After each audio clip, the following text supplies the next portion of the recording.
Saudi अरब के तारीखी शहर जद्दा में कायम इंडियन इंटरनेशनल स्कूल तकरीबन 5 दहाई से इल्म की रोशनी फैला रहा है, मगर अब सऊदी हुकूमत ने 2 दिन के अंदर इस स्कूल को बंद करने का फरमान जारी किया है। इस स्कूल की बुनियाद सऊदी अरब में मुकीम हिंदुस्तानी शहरी रफ़ीउद्दीन एस फजलू ने सन 1969 में रखी थी। इस इमारत की पहली ईंट भारत की साबिक वज़ीर आज़म इंदिरा गांधी ने रखी थी। इस स्कूल में 15,000 से ज़ायद तलबा इल्म हासिल कर रहे हैं।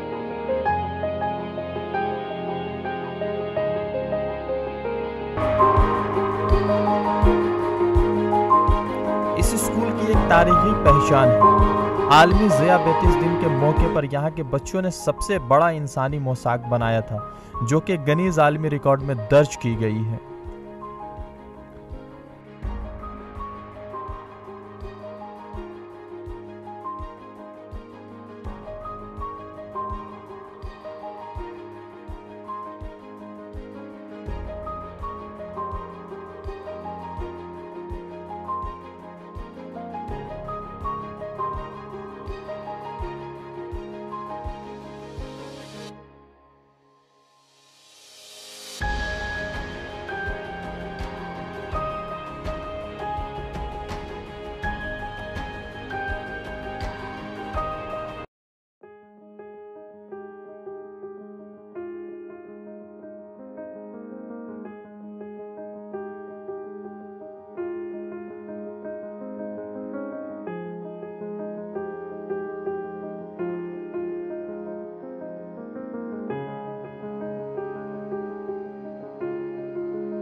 सऊदी इंतजामिया की तरफ से 2 दिन के अंदर स्कूल बंद करने की नोटिस मिलने के बाद स्कूल इंतजामिया परेशान है। स्कूल इंतजामिया का कहना है कि इन दिनों स्कूल में इम्तिहान चल रहा है और ऐसे में इस तरह का फरमान आना वाकई में दिल बर्दाश्ता है।